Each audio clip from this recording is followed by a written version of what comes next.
Hello, you cool cats and kittens. It's Carol Baskin, and you are listening to Fascination Street.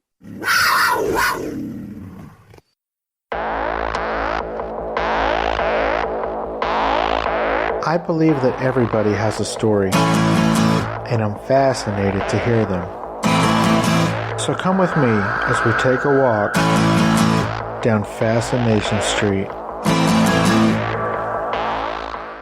Welcome back, Streetwalkers. This episode is with world-renowned guitarist Orianthi. Orianthi is an Australian-born guitarist who has played with the likes of Michael Jackson, Richie Sambora, Alice Cooper, Carlos Santana, Prince, Carrie Underwood, Nikki Sixx, and tons more. In this episode, we talk about what it was like to grow up in Australia and become fascinated with all these bands and musical acts that her generation hadn't really heard of before. And then we talk about her career, some of the people she's played with, some of the stories from playing with those people, and what each new step in this career means for her. Orianthi is considered one of the best guitarists out there by the best guitarists out there.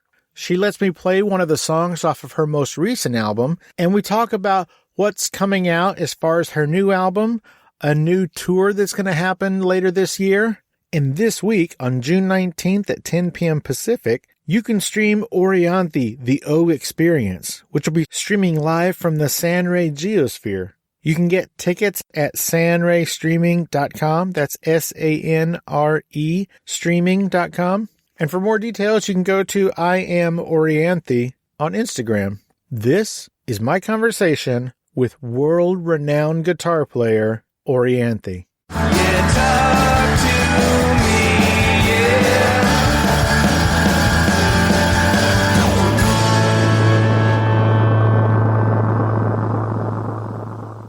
Welcome to Fascination Street Podcast, Orianthi. How you doing today? I'm doing great. Doing really great. How are you doing? I can't complain. Ladies and gentlemen, you heard me correctly. This is Orianthi, the queen of shred. So, Orianthi, what I like to do is talk about where people came from to help us understand how they got to where they are. So, where were you born and raised? I was born and raised in Adelaide, South Australia. I'm actually half Greek. My dad's Greek. Come from sort of a musical family because he plays guitar. My dad does. So he put it in my hands and I was like 6 years old. And my mum's actually a writer. So she writes romance novels for Mills and Boon. And she, works for the government as well. So I kind of got my, lyric writing from my mum, in a way. Like, she's always into creative writing. So, and my sister is an artist and she's an art teacher. So very creative family and supportive. No kidding. That's awesome. So what was it like growing up in South Australia, learning to play the guitar at 6? Like, how did that go over with all your classmates? You know what? I grew up in a time warp, which didn't kind of sit well with everybody else. They kind of thought I was a bit of a freak, I guess, at school because I wore a hippie hat, Bob Marley t-shirts, Santana t-shirts. My dad introduced me to like Cream and Stevie Ray and B.B. King and Elvis Presley, Santana, and the Beatles when I was 6 or 7. So I was obsessed with music. I really was. And a couple of my friends understood me. But other than that, I was pretty much like the outcast at school. And, I just enjoyed music time, really, or recess or lunchtime where I could escape to the music room. But growing up in Adelaide, I got to say, it's a beautiful city. I miss it. I miss my family. Definitely a big change from living in LA for 17 years. Yeah, I bet. So you've been in LA almost as long as you lived in Australia, right? Gosh, well, I'm 36 now. So I've been living here for a while, since I was like 20. Oh, gotcha. So, about 1920, I moved over here when I got a record deal with Jimmy Iovine, Interscope Records. And it kind of was such a change, coming over here. Pretty much with my mum and my sister at first, and they left. And so I lived here with myself. And, you grew up pretty fast in this business for sure. So growing up in Australia, you are just enchanted by Carlos Santana and his musical abilities, because I guess you saw him in concert, right? And you told your dad, hey, that's what I want to do or whatever. And then he came back a few years later and then he invited you to come play with him. How did that happen? Yeah. So what happened was I was about 10 or 11 and I went and saw the Dance the Rainbow Serpent tour with my father. And we got tickets kind of last minute and we were sitting in the nosebleed area. And I remember Carlos playing Europa and him just going into that those first few notes, and the melody was so beautiful and his tone and everything. And that just changed. It just hit me. It was like a lightning strike. Okay, this is what I want to do. I was studying classical at the time. And I turned to my dad and I said, kind of really bratty, I'm like, I really want a Pori Smith guitar, and I want to do that. I want to do exactly what he's doing and play guitar like it's an extension, like of yourself, another voice, and classical just feels like going to school for me. I want the freedom of what Carlos does and what, the electric guitar represents, So I just went on that journey and just studied all of Carlos's music and really got into B.B. King, Stevie Ray, Jimi Hendrix, all of that as well.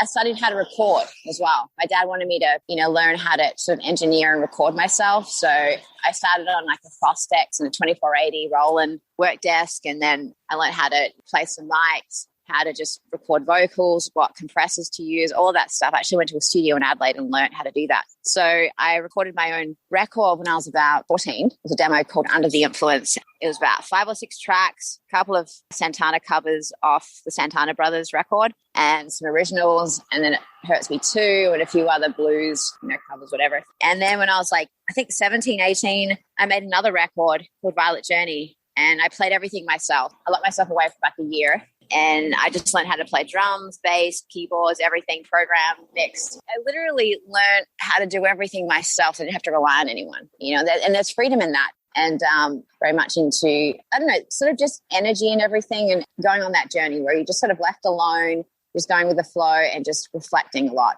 And I'm really proud of that record. And that actually got me a record deal with Interscope, and also sent it to Carlos Santana. He got me up on stage when he came in to Adelaide. I played Memorial Drive with him, 45 minutes on stage. And it was crazy getting up on stage and jamming with him because, it's like a really surreal moment and wild times. And I always look back at that concert and that jam as definitely a moment that I'll never forget. Really special.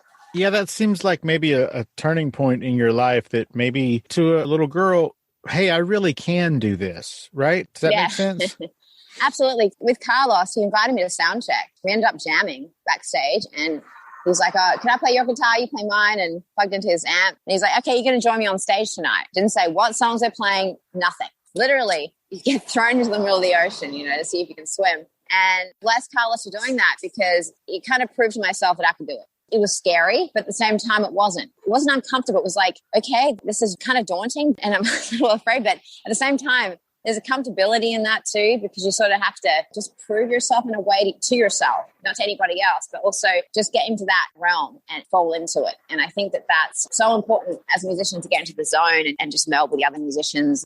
And then Carl's would turn to me and say, you take the solo. So you have to figure out which key it's in, and all of that. So I learned a lot from sitting in with different incredible musicians. I got to say, I feel very blessed that I've been able to work with so many. Now, folks listening may or may not know, but when she says that she has had the opportunity to play with some amazing musicians, this is just a partial list. ZZ Top, Nikki Sixx, Hollywood Vampires, Buddy Guy, Carrie Underwood, Dave Stewart, Prince, the aforementioned Carlos Santana, Alice Cooper, Richie Sambora, and the legendary and one of my favorites, Michael Jackson. Getting to play with Carlos Santana and sort of, you guys are friends. It's almost like family now, right? Between you guys?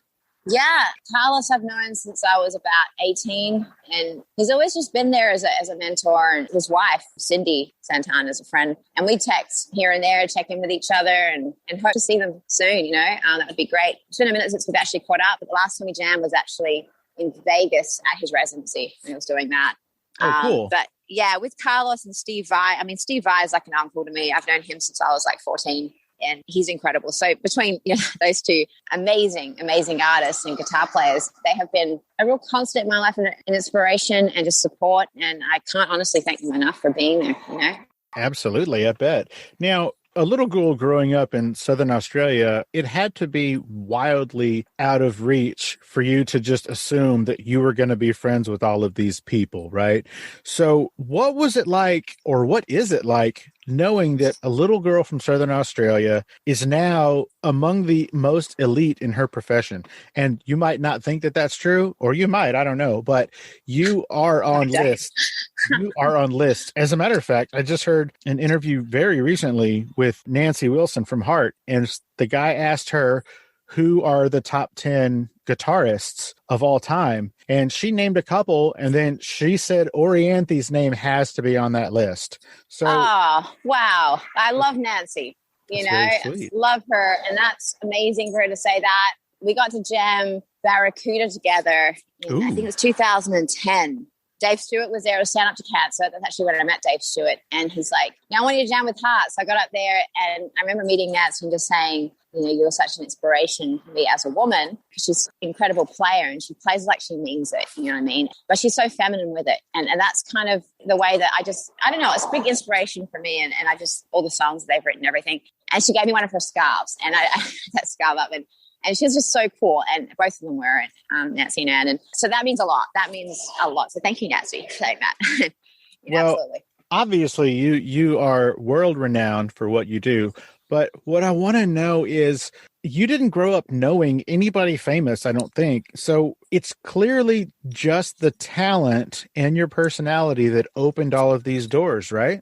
You know, I studied hard. You know, I love music. I love guitar. When my dad put it in my hands for the first time, I felt this sort of static energy about it. And I don't know how to explain it. I thought it would take me on some kind of journey. I had that intuitive sort of feeling about it. And I just worked really hard, but it didn't really feel like work, you know, because I wanted to get better and better. I never feel like I'm good enough. That's the thing.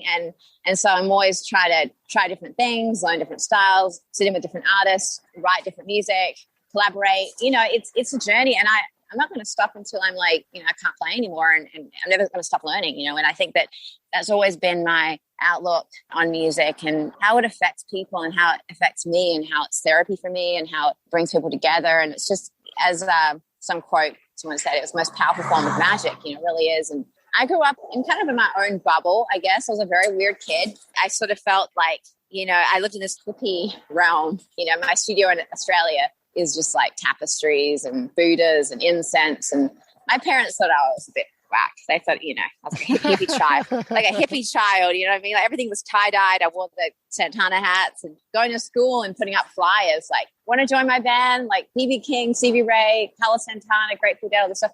We were like, what the hell? Like, we listen to the Backstreet Boys or New Kids on the Block, you know? So they were not getting me whatsoever. That's why I left school when I was 15 and signed my first deal, and then just started playing 3 or 4 nights a week in a cover band, earning money until I was about 20. And then I got a record deal with Geffen Interscope here in LA. So just constantly working, you know, never stopped.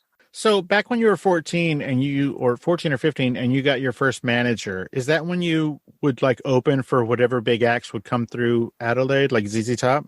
Yeah. So ZZ Top, actually the first support I ever got was Steve Vai at Heaven Nightclub. And then the second one, when I was like 15, 16, was ZZ Top. And that's when I met Billy Gibbons, and we've been friends ever since. So just a huge fan of those artists and getting to do that. And then, you know, obviously play the Calypso 500, car racing, and then Busy Quattro. And then I went off and did other things and Coca-Cola Fest. And then in Australia, just a lot of festivals, a lot of morning radio shows I would do, session work, all of that. And then, you know, just a lot of cover band gigs, and I'd pretend that I was older than I was, you know, to play those gigs because I was underage. So piling on the makeup, teasing my hair to high heaven. I kind of looked like I was out of the 80s, you know, and until the lead singer would be like, and we have 15-year-old guitar player. I'd be like, are you kidding me? So then the bouncer would be like, out of there, get out of there. And I was like, oh, damn it. That was always a bummer. And then I couldn't play those venues again. I had to go to others. But there was quite a few in Adelaide, a lot of different pubs that, you know, you can play, which is great. It had a good live scene. It still does.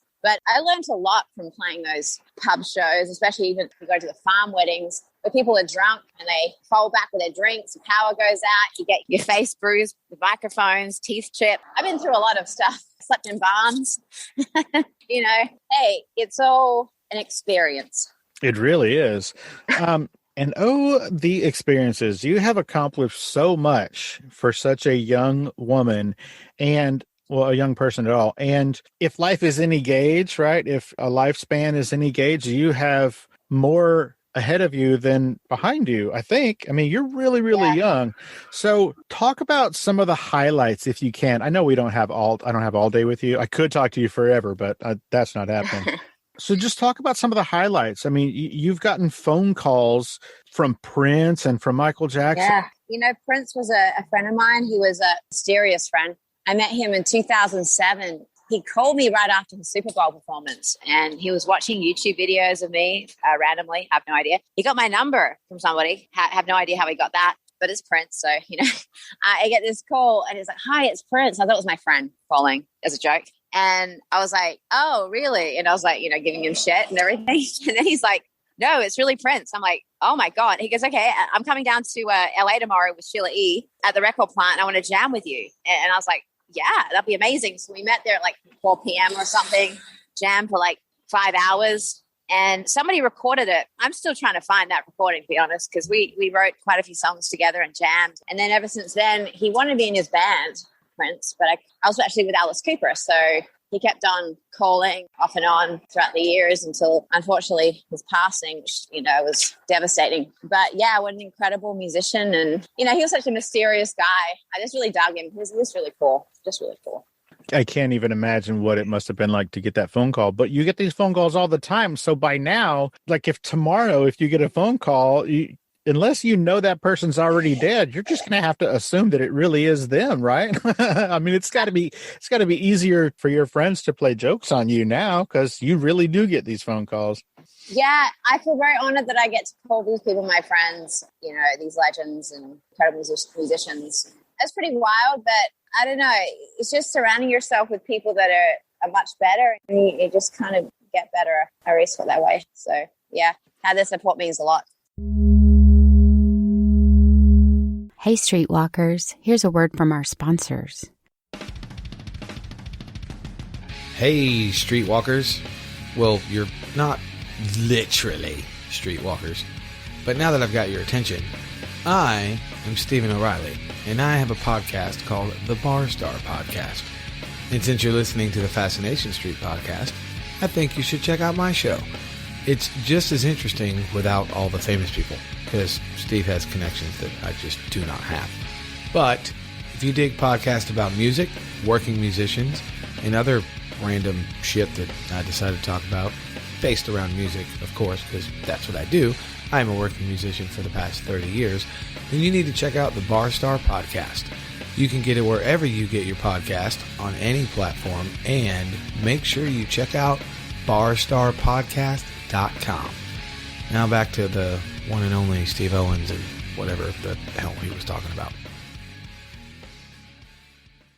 Let's get back into it. Now tell me how it ended up that you were going to be the touring guitarist for the This Is It Michael Jackson tour.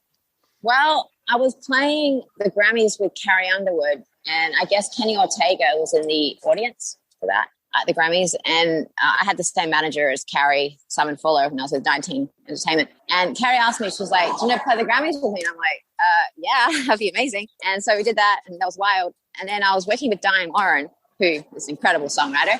And I was in the studio with her, and I got a MySpace message when MySpace was around. And Diane was in the other room, and I came running in. And I was like, I just got this message from Michael Jackson's musical director, and they want me to be the guitar player for the tour coming up. And I didn't know if it was real or not. I thought it was some freak, actually, at first. And I sent it to my manager at the time, and he's like, oh, no, it's for real. And so Michael Bearden and Michael Jackson called me, and they said, could you come in tomorrow and play Beat It, Do Diana, and want to be starting something? So I was like, well, I better get to work then, because I don't know how to play like Eddie. And this is something really insanely amazing. And I didn't honestly know. I mean, they kind of said that I had the gig, but to be honest, I didn't feel like I was going to get it. I just didn't think I was going to be like right for the part, because I didn't do all the tapping stuff. I was more of a blues rock bass player, So studied Beat It, went in the next day, played for Michael, and he's like, all of you guys are hired. I can't wait to start. So that was done. I didn't even tell anybody. I didn't tell my record label or anything. I was pretty much done with the album, nearly done. But I mean, who could pass up the opportunity to work with Michael Jackson? So I just signed a waiver, went straight into rehearsals. And then I think Kenny Ortega walked into Jimmy Iovine's office and said, oh, we've got one of your artists working, with Michael. And so I get this text from Jimmy going, oh, that's nice for you to tell us, but congrats, So it was kind of a wild thing. But I always look back at that time as a very surreal, dreamlike experience. I mean, the first time getting on stage at Center Staging and Michael walking up and he started dancing in front of me. I think it was Billie Jean. And I was just like, are you kidding me? Like, this is crazy. So yeah, crazy time for sure. And I bet that was amazing. Now, was there a special guitar that was made for that show for you? I mean, for that tour? Yeah, there was quite a few actually. Yeah, for sure. Was there one that shot lasers and rockets and stuff? Yeah, that one was nearly completed, and I believe Paul Smith still has it. I don't know. So I actually got to look into that because there was a rocket that's going to shoot out of a neck. Yeah, go find that guitar. I know, right? I got to call him after this interview. How many guitars do you have? A healthy collection. I honestly do not know the exact number. I am getting rid of some, though, that I'm not using because I just feel like guitars that sit in the dark, it's sad. They need to be played. So I sold a few or exchanged a few actually not too long ago for some tours because I'm just never going to use them. You know, some that are covered in blood or whatever, you know, with the Alice Cooper tour or different things like that, or just ones that I just don't use. I just don't really want to pick up anymore. And maybe that's because somebody else should have them, you know, but I do have a lot of guitars. And I have a brand new Gibson J200 that just came out as of last week. It's a signature model. So I'm very excited about that. I have seen that guitar. It's beautiful. It's red. It's super gorgeous. Unlike a lot of other artists' signature guitars, you kind of helped build this one, right? You said, give me a piece. Oh, completely. Can you talk a little bit about that? Yeah. So with this guitar, I mean, I went to Montana. I sat with Robbie Johns over there, and he's an incredible luthier and everything, and LR bags. And we went through all the different models, you know, from the Songwriter to the Parlors to all the different guitars. And I was like, you know what? I want a J200. And they're like, isn't that a little big? And I'm like, yeah, but Elvis Presley played it, and it has that big bodied sound that I want. But, you know, the neck was kind of always a problem for me because to get around sometimes, you know, like as a lead guitar player. So that was the only thing. And I was like, can we modify the next one? And they're like, okay, but what are you looking for? So I'm not sure yet. So I came back to LA. We're in the showroom, and they had the 345 that Bradley Cooper used actually for the Star Is Born. That was just sitting there. So I grabbed that guitar, and I was like, you know what, guys? This is halfway through like a Skype meeting. Can we fix this neck on the J200? It's electric. And they're like, okay, that's cool. So they shipped that guitar out to Montana, and they put it together, and I said I wanted energy crystals on it. I wanted the pickup modified. So it really picks up the full sound of the J200, and also has an extra mid boost for leads. So when you want to give it that extra kick, it doesn't sound thin, because a problem that I have a lot with acoustic guitars is how awfully thin they can sound, you know, when you're playing with a band or you're playing an acoustic private show, whatever it is, or the sound guy is high or out of it, and he just mixes it terribly. So I just really wanted a foolproof guitar that like you could plug in, the sound guy could have passed out drunk, and it's still going to sound good, and you can mix it yourself. So this guitar is so well balanced. The Gibson team, family, they did an incredible job following me down the rabbit hole with this thing, because it was pretty out there what I wanted, you know, bright red. I wanted the lotus flowers. I wanted everything kind of changed about it, pretty much apart from the body, you know, and the color's beautiful. I mean, I was going to go for white. They were really happy I didn't go for white, because I think white's hard to put in production. But when I saw this red color, I'm like, well, there's something about it. Red's kind of the center of attention color, you know.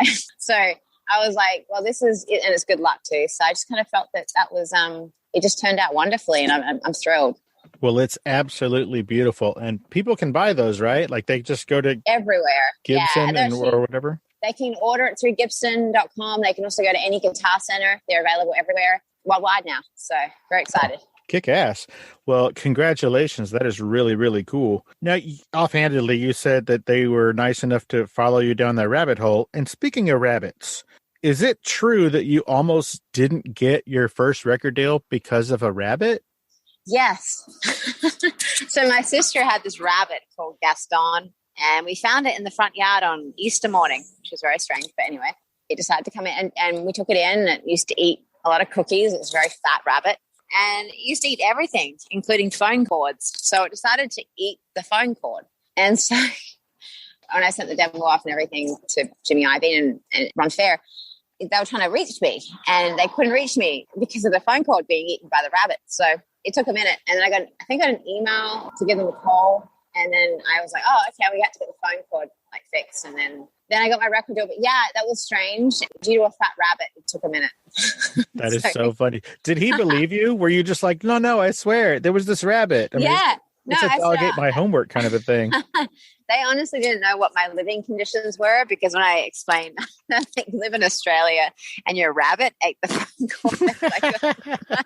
First I was living in the outback in some freaking, I don't know, weird rural area. But no, I was just like, no, this rabbit eats everything. They don't understand. And I'm like, okay. So they said that is the strangest, weirdest excuse I've ever heard, but we'll take it. Sure. But we like your music enough that we want to sign you. So I'm like, okay, awesome. So, you know, That is so funny. What can you do? In November, I think it was in November, you released a new album just called Oh, right? That was in November? Yeah, so we put out, I did that with one of my dearest friends, Marty Fredrickson, who's an incredible songwriter, musician himself, artist himself, producer. And I was out in Nashville at the time, just writing and hanging out over there. And I was about to make another record at first, kind of a beat-orientated pop album. And I met with Marty. We get along so well. We just started jamming. We're like, let's just make a rock record. Let's make something inspired and cool and not overthought. So jumped in the studio, went back there, did the whole album in a month, pretty much. Got it done, mixed, everything. And then with COVID hitting and everything, it got a bit crazy, obviously, with everything and just setting up time. And then we're like, let's just put it out, because it's been such a long time since I put out some music, you know, by myself. So we put out the record, and I got to tell you, it was the weirdest experience to put it out during a pandemic, because the thing is, when you make an album, it's all about playing live shows, you know. I mean, it's about obviously putting out the music, but you want to perform it live for people. And we did like a live stream, and that was a bit awkward because it kind of felt like a sound check or a rehearsal. I don't know. I was so proud of that album. I feel like it probably, I mean, if I had toured it and did different things with it, I mean, I would have had more of a happier experience putting it out. But you know what? We're going to play those songs live when everything opens up again. And I'm super excited about that. And I'm making a brand new record right now. I'm in the studio with Howard Benson and Neil from 3 Days Grace and Big Head, making a brand new album that's definitely along the lines of my first record, Believe. So it's a little more pop. It's got urban beats. It's got big guitar riffs. It's got pop choruses. It's definitely something different and cool. And I'm excited. I'm inspired. So that is kick-ass. You should be very proud of that album. I know it must have sucked crazy not being able to tour it because of the pandemic, but that album is amazing. Oh, thank you so much. Really You're welcome. That. There's one lyric. It's my favorite lyric of the whole album. It's from the song Rescue Me, where you say, "You flipped the wrong switch, brought the worst out in me. I'll be the crazy bitch you don't want to meet." Did you write that lyric? I did. Can you be a bitch? Like a crazy bitch if you need to be? Oh, you know what? I think anyone pushed, I'm a pretty docile person by nature and friendly, but I think that anybody can, you know what I mean? Like, you get spun about by crazy people, which I've eliminated from my life now, which is great. But yeah, I think that in relationships, different situations, you get fucked over and then you go, wait a second, I'm a good person. I don't deserve this. You know what I mean? And then that, you know, obviously brings out the worst in people sometimes. But yeah, I'm not a crazy bitch by nature. No, I'm not. Just when you need to be. Yeah. Well, hey, and as I said, it's all about surrounding yourself with the right energy field and the right people. And I think that during COVID for me was a real clearing kind of time where I sort of really observed everything that was going on in my life and analyzed everything. It was like, who do I want around? What friends, what people? And, you know, there's a lot of clearing to do. It doesn't mean that, like, you know, I say goodbye to people for permanently, but just sometimes you distance yourself from bad energy, from bad circles and people that I felt that weren't there for the right reasons. So, you know, far easier these days for sure. So yeah, I feel like every once in a while we need to sort of take a step back and kind of get rid of the people who are bringing us down, or at least not adding to our lives in a positive way. So good for you. Yes, one of my friends would say there's lights and drains in life, you know, so go towards the lights and that's where you need to be. And it's just a vibe thing. And everyone vibrates in a different frequency. So I think just bringing the people in that push you to be your best and also you feel the support with, that's where the light is. And that's where everyone should be, I think, in life in order to move forward. Absolutely. Do you have a favorite song off of the album, Oh? You know, all of the songs for me have a different kind of, I don't know, vibe to them and a feeling towards them, but I'm proud of them all. I got to say, Rescue Me was the first song we wrote for the album. So maybe that one might be my favorite. Oh, cool. Now, I don't know if you're okay with this, but can I play Rescue Me on this episode? Oh, absolutely. Yeah, please do. Oh, you're so cool. Thank you.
Now, I know that you said you're working on a new album right now, and just out of curiosity, are you going to put this song on there that you wrote at 6 called Spin Your Jackets Around?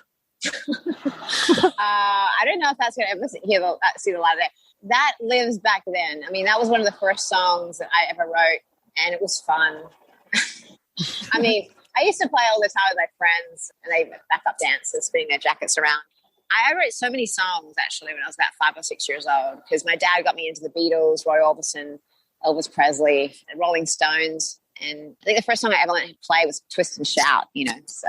Oh, I love that song. Yeah. So growing up with those, like your dad is showing you all these just amazing, legendary artists. And so you're growing up watching all this. And I love to ask this question. It's my favorite question to ask of any guest. What made you think you could do what you do? I don't know, to be honest with you. As I said, when I first picked up the guitar, it sort of felt like this surge, this energy force connection with it. And it's taken me on a journey, and I'm on a journey, and I just feel like, I don't know how to explain it, but it's just something that's in me. And I think I definitely came from my dad, but just being constantly inspired and my love, like falling in love with music, right? That's going to be a forever thing. It sounds like when you first got that guitar in your hand, it flipped a different switch, sort of like magic almost.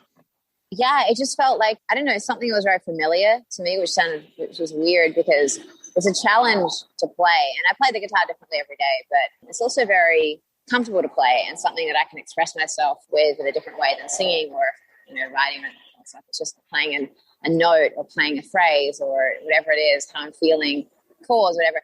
There's a certain form of comfort as well. Sitting alone with a guitar, there's something about that I enjoy a lot.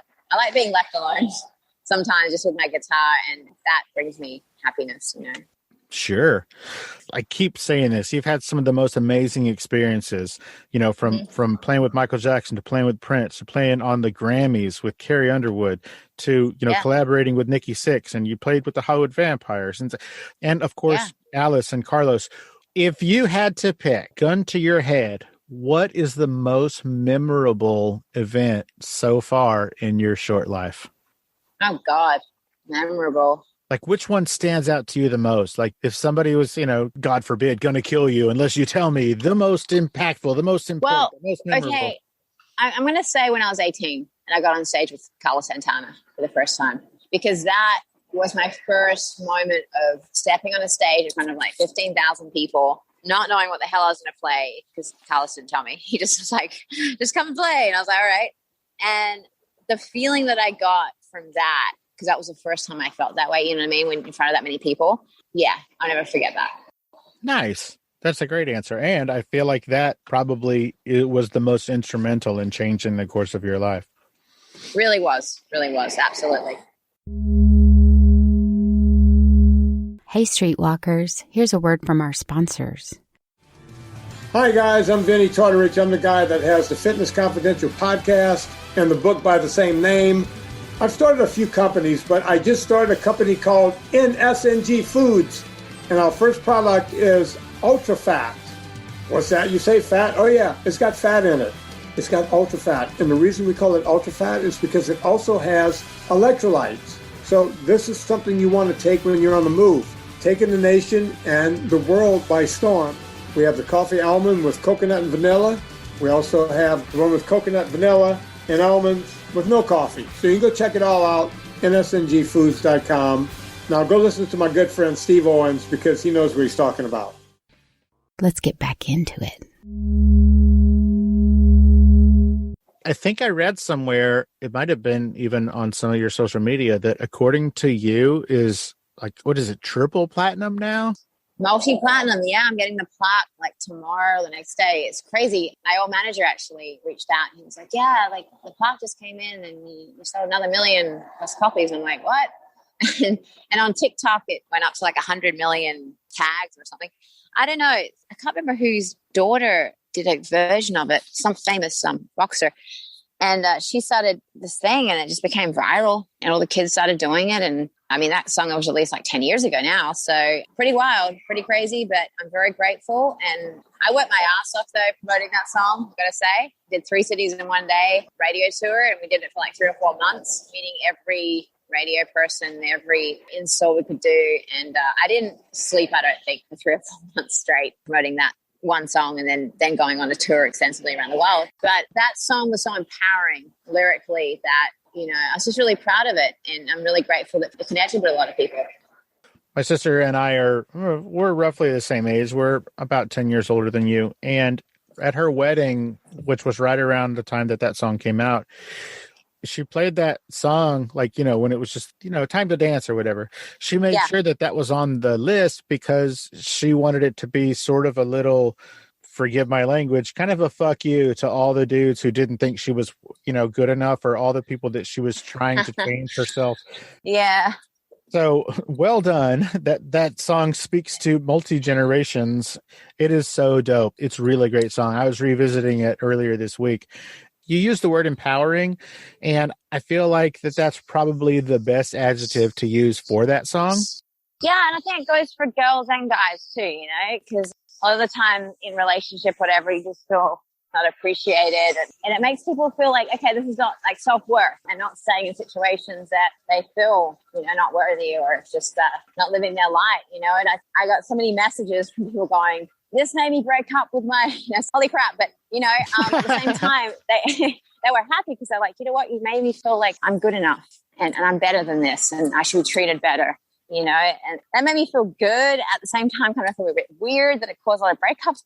I'm going like, well, hey, if it makes you feel like more empowered and stronger about yourself and all of that, then did its job for sure. So. Yeah, I like the message of, stop focusing on the things that are wrong with me, or I'm just going to go find somebody who likes those things. You know what I mean? You shouldn't have to try to change or settle or any of that. Like, find somebody who appreciates those things, for God's sakes. Oh, agreed. You know what? And that's the whole thing. It's like in life, it's like there's just certain people that should be in your life, and certain people come into your life for a reason. You learn lessons for that. And, I've been in quite a few different relationships where, you sort of feel like, oh, this is going to be great. This is the beginning. This is perfect. The love of my life. And the next minute, it's like, oh, holy shit. That was bad. But yeah, so I think that just picking right, and that's why it's just so important to, even with friends, whatever it is, people you work with, all of that, you want to feel appreciated. You want to appreciate that. So it's a mutual thing, That makes sense. Now, you said that you are getting a new plaque very soon. Yes. With a different number on it. So can I have the old one? You know what? The old one's actually at my parents' house. I don't have it hanging up in my place only because in my studio, it's weird. I'm starting to put awards up now, like few that I have, because it's like just reminding me of like, okay, I want to do better, do more, Before I found it to be like an ego thing. I'll come over to my place and it's like, I used to have everything out, you know what I mean? Like all the different awards or like pictures or things. And I just found it to be like, some people thought it was a little indulgent, you know what I mean? Yeah, so I ended up putting up pictures of my dogs and my cats and stuff like that. So, yeah. Well, speaking as a person who's much older than you, I think it's very, very important for your mental health, if you will, for you to not hide these accomplishments, put them up, because it's a little bit gauche for us to pat ourselves on the back, but we kind of need that sometimes, Even though you are super successful, I'm sure there's times, you've already said multiple times that you don't feel like you're good enough as a guitar player because, you've always got more to learn, but. Oh, yeah. I always say I can get better. And I think that's kept me going because I think that if you're like, oh yeah, I'm great, whatever. No, I just don't feel that. I feel like, yeah, there are moments where I think I'm satisfied for that moment, but then afterwards I'm like, oh, I could have done better there. And so it's like this weird thing, but that keeps me going. It's definitely a driving sort of situation that I have going on with myself. It's an internal battle. Well, I think you should put up at least some of your awards. Just this one I'm putting up. This plaque is on the way. I'll be putting this one up. Yes. Very cool. Tell me about the new album. Whatever you can tell me about it. Well, okay. So I got a call from Howard Benson about, quite a few months back. And he was like, I want to do a record with you. And I'm like, okay, he could have this idea about this cover song. And I'm like, okay. And then he ran it by me. I was like, well, that sounds pretty cool. And then we cut it. I'm not going to tell you what it is yet, but we did it with Big Head. They're like this beat production team out here in LA, and they're really young. They're like 20s. And they're just right on the pulse. They work with everybody from Sway Lee to all these different rappers to urban artists. And I'm very much into beats and stuff like that. I always have been. I'm just a fan of a good pop song. I'm a fan of just catchy tracks, radio friendly, all that kind of stuff, and moving with the times as well. So I thought this would be a really interesting collaboration and expanding musically out of my comfort zone sort of thing. And so I got into the studio with Big Head, Neil from 3 Days Grace, Howard Benson, everybody, kind of the old crew that made Believe record with me. And so we did this for a song, and then we did another 3, and I've just been writing a ton more as well. And yeah, it's been a really cool experience. And I think the first single's coming out pretty soon. Actually, probably 2 songs are going to drop pretty soon. I'm putting together a live stream out of a giant geosphere that's just being put together. Yeah, it's being assembled right now. It just came in from Manila, and Arnell from Journey just did his. And it's with Sunray Streaming, and it's got CGI effects. We're putting together all the visuals in the next week or so. It's an experience. It really is. I mean, it's basically this company out of China as well. And I mean, it's basically like nothing I've ever seen before. It's wild. It's out of this world kind of visuals. And every song's going to be an experience. So we're going into extensive rehearsals for this because, I mean, it's a live show. It's a pay-per-view as well. June 19th. So you can get tickets now for it through sunraystreaming.com. It's actually on my Instagram and Twitter and whatnot. But this is going to be something pretty incredible. I mean, and there's some tour dates that are coming up as well in August, September. So they'll be announced soon. Some other things I'm working on as well, different collaboration things, products and whatnot that are really cool. And, you know, I've just been working nonstop on different stuff. But this live stream is going to be something very, very different, more like an experience. And every song will have visuals to accompany it with CGI and all of that. And we just want to make it a real experience because of not being able to play, right? And this is sort of going, okay, we've got this, and then we're going to kind of take that and sort of mold the live shows from that experience, that whole live stream thing. So when I go out on tour end of this year to next year, bring a lot of those visual effects with me and whatnot, so people will be able to get a glimpse of everything. So Very and I'll cool. be playing some brand new songs as well that people haven't heard before on this live stream as well. Yeah. And so everybody can find out those touring dates by just following you on social media? Yeah, they'll be announced really soon. Once everything's done, sealed, I get the okay from my manager, then yeah, we're good to go. Nice. Now, I know that at the very beginning of your career, you were in cover bands doing cover songs, and I'm sure that every once in a while you'll do a cover. Might I suggest Fascination Street by The Cure? Yeah. You know what? That's great. Absolutely. You know, maybe we'll do that one. Yeah, I'd say you go ahead and just cover that song just for me, and then I'll make it the new theme song of my show, and then it'll only be for me and nobody else. I'm just kidding. All right. Absolutely. No, that'll be rad. I mean, you know, love The Cure, of course. And yeah, so we, you know, the thing is, I always love suggestions from people who do different covers, because sometimes doing things out of the box is just like, I don't know, it's interesting and putting your own spin on it. I'm just a fan of music. I love when people have different suggestions. Yeah. You are a fan of music. If you compare, huge fan. Yeah, if you compare like the styles from all of your different albums, there's little parts. It's like from one album to the next, you've been inspired or sort of affected by some of the things you've heard since the last album. And you can really see a growth in each album, if that makes any sense. Oh, thank you. Yeah, I mean, I'm such a big fan of country music, such a big fan of blues. I mean, I grew up playing the blues at first, you know, and then classical and then jazz. I love Latin music as well. African music, Greek music, all of that. A good pop song, you know. Yeah. Honestly, if it's catchy and it has a good, I mean, for me, it's about the lyrics first and foremost. If it tells a story, you know, that's where it is for me. Now, considering how many artists and bands you have played with and been part of, how hard is it for you to maintain your unique and specific style and identity? How hard is it for you to, you know, stick to Orianthi? I don't know. I just do me, you know. It's kind of weird. It's like I sort of fall into different things and collaborate with different people. But at the end of the day, I just know when I pick up my guitar and I plug in, I just have a certain sound, you know. It's a certain way of playing, a certain approach. You know, I don't know. Everyone has a different fingerprint, I guess, you know, as a guitar player, as a musician, artist. So I sing a certain way, I play a certain way, you know, and I think everyone has their own little niche and personality, you know, that comes through. So. Sure. We're going to wind down here because I know I've taken up enough of your time and you've got things to do. Real quick, though, what was it like to play at the Kennedy Center Honors for President Barack Obama?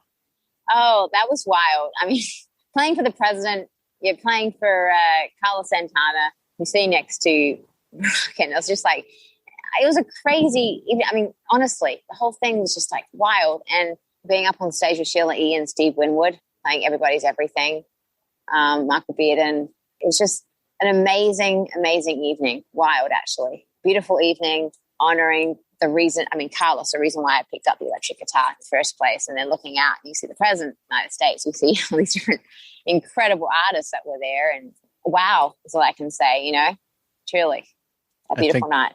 I think that's probably maybe even the best word to describe that, like just wow. Yeah. For me, I was just like, wow, okay, this is wild. Sometimes there's just no other word. There's no more words. It's just wow, sort of like speechless. So I'm glad. Sure. It's really good to hear that you're appreciating all of these amazing things and all these amazing people that are in your life. And I think that mindset and your humbleness is probably part of the secret of your success, because you're meeting some of these people because of other people that you know. And if you were kind of a dick, I don't think that they would be like, oh, crazy. Hey, you got to work with this chick, or hey, you know what I mean? You got to work with this crazy bitch, this crazy Australian. She's really awful. She abuses everybody. Yeah. Throws guitars. Yeah, you're not throwing phones at folks. I mean, no, just guitars at people. That's why you're getting rid of guitars. They're all broken. All right, Orianthi, where can people find you on social media? So I'm very active on my Instagram, probably a little too active for posting photos of my cat, but you can follow me on there at I am Orianthi on Instagram, and just look for the blue tick of approval. There's quite a few crazy people that have made up pages that's not me. So if it doesn't have the blue approval, whatever you call it, stamp on there. Yeah, on Twitter, it's just Orianthi, official Orianthi. On there. Cool. So Well, as we're heading out, first of all, thank you for your time. Is there any? Thank you. Oh, my pleasure. Is there anything that I didn't ask you or we didn't talk about that you wanted to talk about today? No, I think we covered everything, and as I said, I'm really excited about my J200 Gibson, which is out now, available everywhere. And I'm excited about the Geosphere live stream that's coming out June 19th, and upcoming tour. And also my new album's going to come out. Actually a few songs are going to drop pretty soon, but on social media is probably the best place, because when I know, everyone else will know what's going on. So, gotcha. Yeah. Well, Orianthi, the queen of shred, thank you so much for taking the time out of your busy day and your hectic LA schedule to hang out and let us get to know you a little bit better on Fascination Street. I really appreciate it. Hey, I really appreciate you. Thank you for your time, and hope to see you when I'm touring around. And you're in Texas, right? Yeah. So, come on down. Yeah, well, my guitar player is actually from there, so he's coming out here for the Geosphere, but I'm really looking forward to touring, hopefully, end of year. It's so weird that you have a guitar player. I know. I do have a lot of parts in my records, which I can't cover myself. I guess so. So, it's kind of hard to do all that and sing at the same time. So, yes, bless Neil Swanson. He's a great, great friend of mine and great guitar player. So he's perfect for the band and everything. So yes, we shall be rocking very soon. And thank you again. It was 100% my pleasure. And don't be surprised if when Neil gets there, I pop out of one of his guitar cases. Okay. Actually, you should probably be really surprised if that happens. Yes.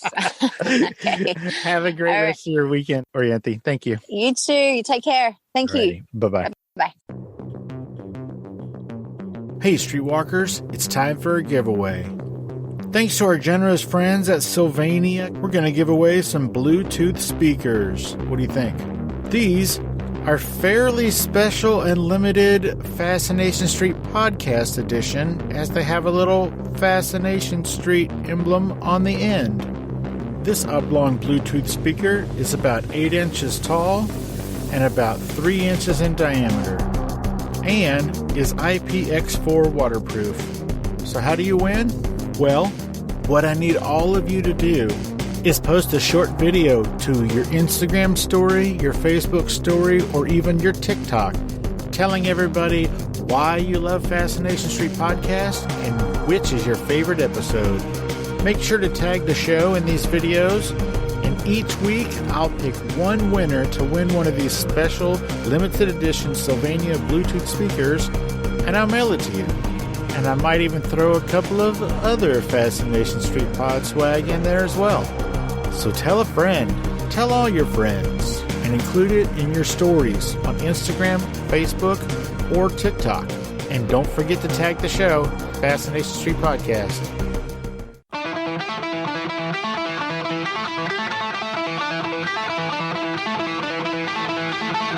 Opening music is the song Magnolia from the 2001 album Intransigence, used with permission from Douglas Miles Clark. Closing music is from the song Say My Name off the 2021 album Underdog Anthems, used with permission from Jax Hollow. If you like the show, tell a friend. Subscribe and rate and review the show on iTunes and wherever else you download podcasts. Don't forget to subscribe to my YouTube channel.